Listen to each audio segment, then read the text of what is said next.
Brought to you by GTA. We start with you.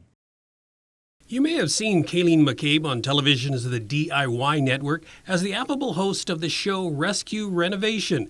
The Denver-based contractor says the program saw her fixing some of the foul-ups by do-it-yourself homeowners. A lot of times people would start demo and then not quite know where to go next. So I would come in and help solve the problems and then also provide a spectacular remodel for them. I love what I do and I want more females to use me as an example and say, oh, she can do it, I can do it, because believe me, they can. And I really look forward to the day when I get to work with a lot more females.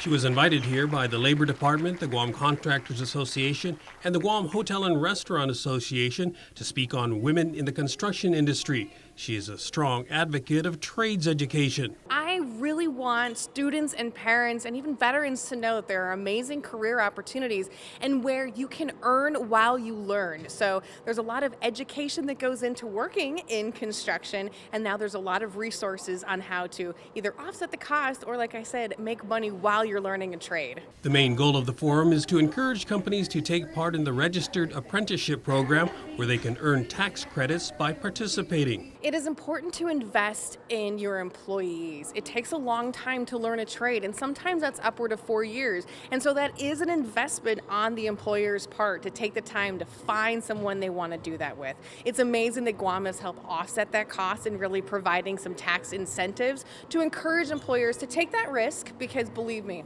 it's going to pay off. The apprenticeship program through the Labor Department has been extended through 2024. For Guam's News Network, I'm Nestor Lecanto.